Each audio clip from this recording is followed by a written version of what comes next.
I'm a 23-year-old woman, and this story really starts when I moved out for college at 18. Growing up, my family was middle class, comfortable, but not extravagant. I have a younger sister, Vanessa, who is now 18. Our parents had a way of prioritizing the child who needed it more. In theory, that sounds reasonable, but in practice, it meant that I was always expected to adjust, compromise, or outright give things up while Vanessa got the best of everything. Our house wasn't huge, but it had one standout room, a spacious guest room that had a private bathroom, large windows, and a walk-in closet. Since I was the eldest, my parents let me have it when I was young. I loved that room. It was the one space in the house that was truly mine, and I spent years decorating it exactly how I wanted. When I left for college, I knew things at home would change, but I didn't expect it to happen so quickly. A few weeks after I settled into college, I noticed small changes in the background of video calls home. My old room's door, which used to be closed when I visited virtually, was now wide open. One day, while scrolling through social media, I came across a video Vanessa had posted, showing off a new setup, my setup. The decorations, the furniture, everything except my personal belongings was still there, but she was acting like it had always been hers. The decorations, the furniture, everything except my personal belongings was still there, but she was acting like it had always been hers. I hadn't even been gone for a month. I called home, expecting at least a conversation about it. My parents brushed it off immediately. According to them, I didn't live there anymore, so why should it matter? They said the house needed to be arranged in a way that made sense for the people actually living there. I asked why no one told me, and their response was that it didn't seem like a big deal. They had packed up my childhood room, shoved my things into the attic, and handed it over to Vanessa as if I had never existed. I was frustrated, but I had just started a new life in college, so I let it go. Or at least I tried to. I had planned to come home for visits often, but after that, I started feeling like a guest in my own house. I still came back for the holidays, but each time it felt less like home. The first time I visited, I found that all my personal things had been boxed up without care. My books, my old journals, even sentimental items. Vanessa hadn't just moved in. She had taken over. It wasn't just the physical space either. Her attitude had shifted. Before, she was just an annoying younger sister, but now she acted like I was the outsider. She walked around like she had always been the one who belonged there, like my years in that room didn't even count. If I needed to grab something from the attic, she would sigh dramatically like I was inconveniencing her by existing. When I mentioned how weird it felt to my parents, they laughed it off. I was being dramatic. According to them, I was an adult now, so I needed to let it go. I wasn't expecting them to kick Vanessa out of the room, but I thought they'd at least acknowledge that it was messed up to erase me from the house like that. Instead, they acted like it was normal. The real breaking point came during one of my last visits before I completely stopped caring. I was home for the holidays, sitting in the living room, when I overheard Vanessa talking to her friends in her room, my old room. She was laughing about how I was just a guest now. That was the moment it all clicked. It wasn't just that my room was gone. My place in the family felt different. I wasn't an important part of the household anymore. I was just someone who stopped by. After that, I stopped bothering. I still called and kept in touch, but I was emotionally checked out. I focused on college, worked part-time to cover my expenses, and built my independence. While I was grinding to make things work, Vanessa was living in comfort, coasting through high school without worrying about money, housing, or the future. By the time I graduated, I had a solid job lined up. I was making enough to be stable, and I was proud of the fact that I had done it on my own. Meanwhile, Vanessa was in her senior year of high school, dreaming about going to an expensive private university. Our parents had always promised they'd help her with tuition, but from little things I overheard in passing, it was becoming clear that the money situation wasn't as secure as they had hoped. I wasn't planning to get involved, but I could see where this was headed. They had always made sacrifices for Vanessa, even at my expense. If they were struggling to afford her dream school, there was no doubt in my mind that they would start looking for other solutions. And considering the fact that I was now the successful older sister with a solid income, I had a feeling I knew exactly what that solution would be. I wasn't bitter about the past. I had moved on, built my own life, and left behind the resentment. But as I listened to Vanessa brag about her future, fully confident that everything would be handed to her just like it always had been, I realized something. This time I was the one with the power. You said, a year passed and things were going well for me. I had moved to a major city for my job, was living comfortably, and had no reason to think about home too often. Vanessa was finishing high school, still riding the wave of entitlement she had been raised on. She had set her sights on a private university, one of those expensive schools that promised a prestigious college experience. She talked about it constantly, bragging to her friends about how she would be going to this top-tier school while others had to settle for state universities. Back at home, reality was hitting my parents hard. They had always promised to pay for Vanessa's college, but they had seriously underestimated the costs. Tuition alone was more than they expected, and that didn't even include housing, meal plans, or other expenses. They started cutting back on small things, complaining more about bills, but Vanessa didn't seem to notice. She had always assumed money would magically appear when she needed it. Then out of nowhere, I got a call from my parents. They were stressed, talking about how they were a little short for Vanessa's tuition, and wanted to know if I could help. It wasn't framed as a demand, just a small favor, helping a little so Vanessa wouldn't have to stress about finances during school. I hadn't expected this at all. When I was in college, there had been no offers to help me. No discussions of tuition, no safety net. I had worked part-time, applied for scholarships, and took on student loans to get through. Now, suddenly I was being asked to step in. I played dumb and asked how much they needed, expecting them to say a few thousand. Instead, they told me they were short by an entire year's tuition. It was an astronomical number, more than I had even made in my first year out of college. They had assumed that since I was now successful, I could just cover it without issue. They started guilt-tripping immediately. Family supports family. Vanessa deserved the best opportunities. I was in a good position now, so why wouldn't I help? They even threw in a comparison: you made it on your own, but imagine how much easier things could have been for you if you help. They weren't wrong about that, but it didn't change the fact that no one had ever stepped up for me. Meanwhile, Vanessa was completely unaware of these conversations. She was still talking about her dream school like it was a done deal. Vanessa was overconfident, assuming things would work out. She started talking about her dream school like it was already set, and when a mutual acquaintance asked about how she was covering the cost, she casually mentioned that family supports family and Leah's doing well, so I'm sure she'll help. She never outright stated I was paying, but she strongly implied it, enough for word to get back to me. I only found out because a mutual acquaintance reached out, telling me how lucky Vanessa was to have a sister willing to pay for everything. That was the moment I decided to stop being polite. I stalled. I didn't say no, but I didn't say yes either. I told them I needed time to think, letting them believe there was a chance I might step in. Vanessa continued bragging, acting like she had a blank check written in her name. I let her. I let my parents scramble. I let them hold on to that hope until the last possible moment. A week before tuition was due, the panic started setting in. My parents called more frequently, their voices more desperate each time. They had exhausted all their options. They had tried for loans, but the numbers weren't adding up. They needed an answer from me. That's when I made my offer. I would only contribute if Vanessa transferred to a cheaper school closer to home. The moment I said it, I could feel the silence on the other end of the call. My parents were stunned. This wasn't what they had expected. They thought I would either pay or refuse outright, but this was a condition they hadn't prepared for. Vanessa lost it. She refused to even consider a different school. She had spent too long boasting about how she was destined for a prestigious university. Going anywhere else would be embarrassing. My parents tried to reason with me, saying she would be miserable, that she had worked so hard for this, that I was being unfair. I didn't budge. Instead of pretending I wished I could do more, I made my position clear. If Vanessa chose the cheaper school, maybe I would contribute a small amount. If she insisted on going to the expensive school, she was on her own. The moment I put the choice in their hands, the responsibility shifted. I wasn't saying no, I was offering a solution. They were the ones rejecting it. I watched the desperation grow. My parents, who had never struggled this hard for me, were now considering taking out massive loans, ones they had never even discussed for my education. Vanessa, who had never faced a real consequence in her life, was realizing for the first time that money didn't just appear when she wanted it. The deadline crept closer, and reality set in. My parents couldn't make the numbers work, and Vanessa had no other choice. She was forced to enroll in a cheaper state school, one she had mocked just months earlier.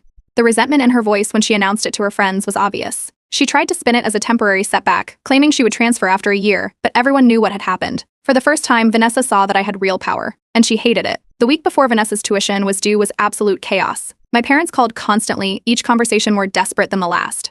They tried every angle, reminding me that I was successful now, saying that family should help each other, even telling me that I wouldn't even miss the money if I pitched in. When none of that worked, they started guilt-tripping, bringing up old stories about how they had always done their best for both of us.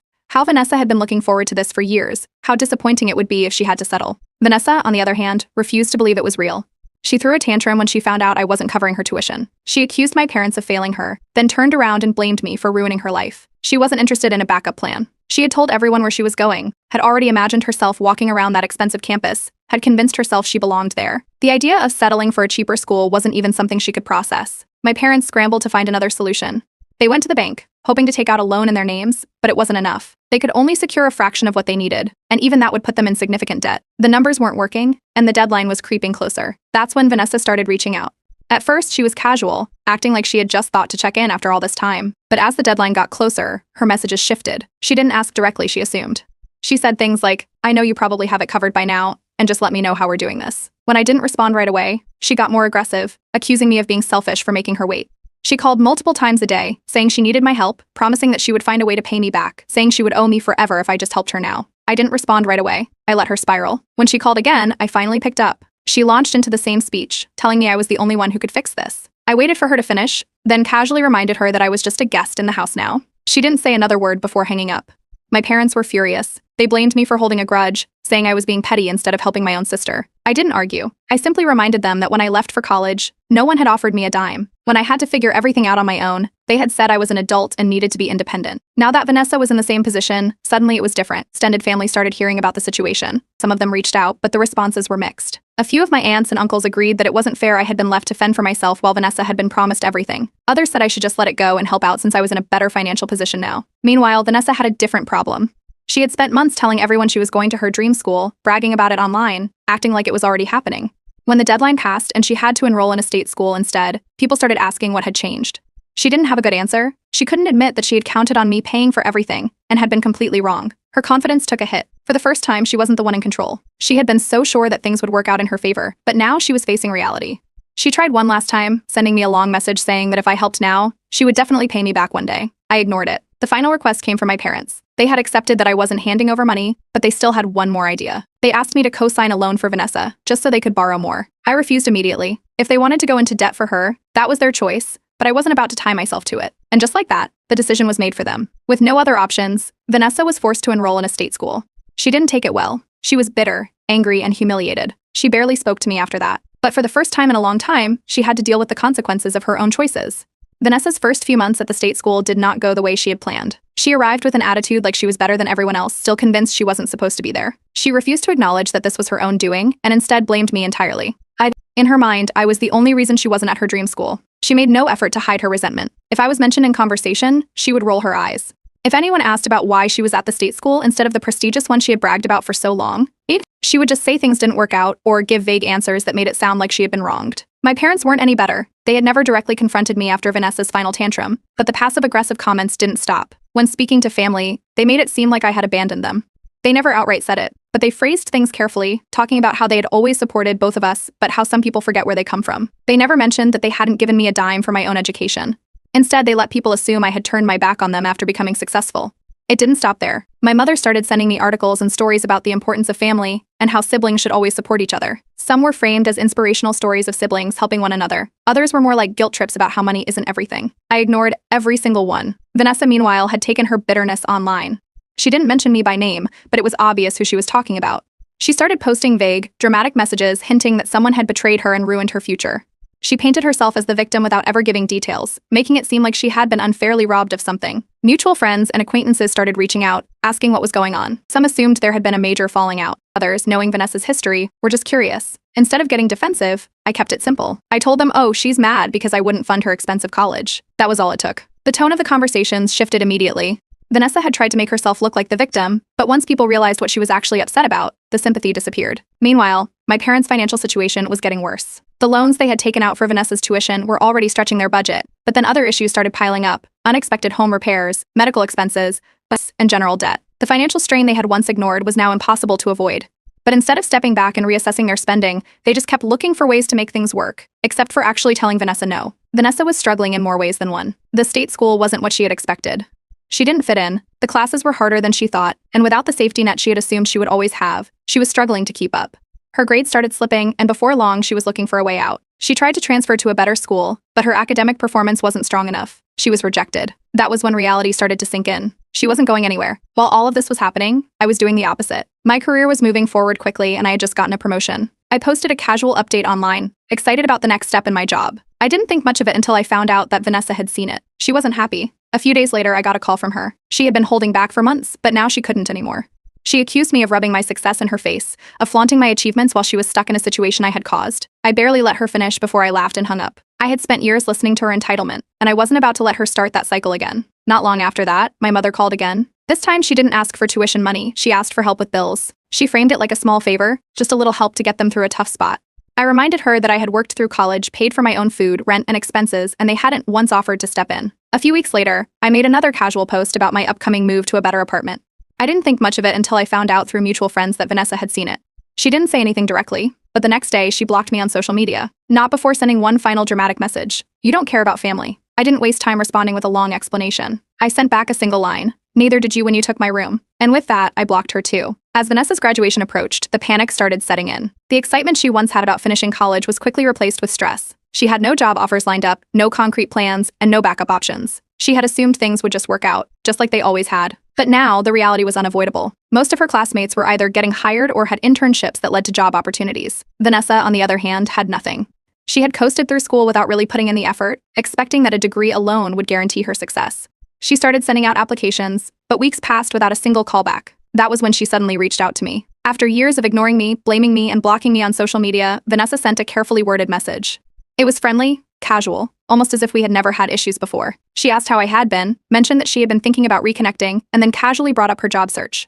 She wasn't subtle. Within minutes, she asked if I knew anyone in her field who might be hiring. It wasn't a question, it was a setup. She had spent years treating me like the villain, but now that she needed something, she was suddenly acting like we were close again. I didn't react. I kept my response neutral, saying I would see what I could do. I already knew my answer. I wasn't going to help, but I also wasn't going to say no outright. I wanted to see how far she would take this. A few days later, Vanessa applied to one of the companies I had connections with. She must have assumed that I would put in a good word for her. I didn't. I also didn't say anything against her. I simply did nothing. Vanessa walked into the interview thinking she had a slight edge. She wasn't worried. She assumed I had at least softened the ground for her. But when the interviewer started pushing her on real industry knowledge, her weaknesses became obvious. She fumbled through her responses, dodging specifics and throwing around buzzwords, but it wasn't enough. The moment she left the room, she must have realized this wasn't going to be a free pass. I heard about it later from one of my contacts. Vanessa had walked in like she had already gotten the job, but the moment they pushed her on actual knowledge and skills, she crumbled. She tried to cover it up with vague answers, but the interviewer wasn't impressed. She didn't get the job. That was when the meltdown started. Vanessa called me in tears, furious that I did nothing to help. She wasn't upset about the interview itself. She was mad that I hadn't pulled strings for her. I let her rant before calmly asking, I never had anyone pull strings for me. Why should I do it for you? The silence on the other end of the call was satisfying. Of course, my parents got involved next. They called, scolding me for sabotaging Vanessa's chances. I didn't argue. I just asked a simple question, so she wasn't qualified to get the job on her own? That shut the conversation down quickly. Not long after, they invited me over for dinner. I had a feeling something was off, but I went anyway. The moment I sat down, they brought up Vanessa's job struggles again, this time trying to guilt me into helping her. It wasn't dinner, it was an ambush. I didn't stay long. Meanwhile, word got out that Vanessa hadn't been able to land a job.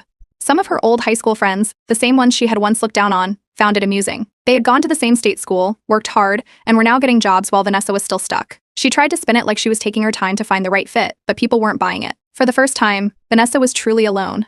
She had burned too many bridges, relied on too many empty promises, and assumed that she would always have someone to fall back on. She tried calling me one last time, leaving a long, dramatic voicemail. I didn't listen to most of it. I blocked her number immediately. That was the moment it finally clicked for her. There was no backup plan. I wasn't going to swoop in and save her. She was on her own now. Out of nowhere, Vanessa reached out again. Her tone was oddly pleasant, too pleasant. She reminisced about childhood memories, asked about my job, even made small talk about random things she had never cared about before. I let her talk. It wasn't until halfway through the conversation that she finally got to the real reason out of nowhere. Vanessa reached out again. Her tone was oddly pleasant, too pleasant. She reminisced about childhood memories, asked about my job, even made small talk about random things she had never cared about before. I let her talk. It wasn't until halfway through the conversation that she finally got to the real reason. She was looking for a fresh start and needed a place to stay. Just for a little while, she added quickly. It'll be good for both of you. She was looking for a fresh start and needed a place to stay. Just for a little while, she added quickly.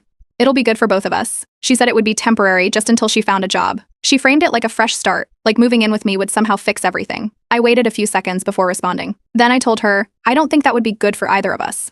She didn't argue. She just left the message on read. A few days later, I heard from a coworker that Vanessa had started making vague, passive-aggressive comments online.